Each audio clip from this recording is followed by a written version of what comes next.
संस्कृती हॉटेलमध्ये आलोय आम्ही. खूप छान टेस्ट आहे, खूप छान आहे सर्व चायनीज वगैरे.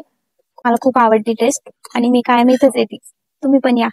मंचुरियन, खाकरा आणि मंचाव सूप. अजून पण जेवण ऑर्डर करणार. नमस्कार, मी पहिल्यांदाच आले दसमध्ये हॉटेलमध्ये. जेवण चांगलं आहे, निसर्गरम्य वातावरण, इथं मुलं छान एन्जॉय करता.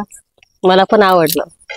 खेळण्यासाठी पण गार्डन आहे, स्टार्टर पण एकदम भारी आहे. हॉटेल संस्कृती म्हटलं की तोंडाला सर्वात आधी पाणी सुटतं, कारण ह्या ठिकाणी जेवणाची चव अप्रतिम असून दर्जाही उत्तम आहे. जेवणानंतर मनाला प्रसन्न वाटेल असं ठिकाण म्हणजे हॉटेल संस्कृती. येथील निसर्गरम्य बगीचा परिसर, लहान मुलांसाठी खेळायची सोय आणि कुटुंबासोबत वेळ घालवण्यासाठी उत्तम वातावरण ही खास वैशिष्ट्ये आहेत. तसेच हॉटेलमध्ये एसी हॉलची सुविधा उपलब्ध असून कुठलाही फॅमिली फंक्शन, समारंभ किंवा वाढदिवस योग्य दरात आणि परवडणाऱ्या किमतीत इथे आयोजित करता येतो. पत्ता टाकळी फाटा, दत्त मंदिर जवळ, येवला रोड, कोपरगाव. धन्यवाद.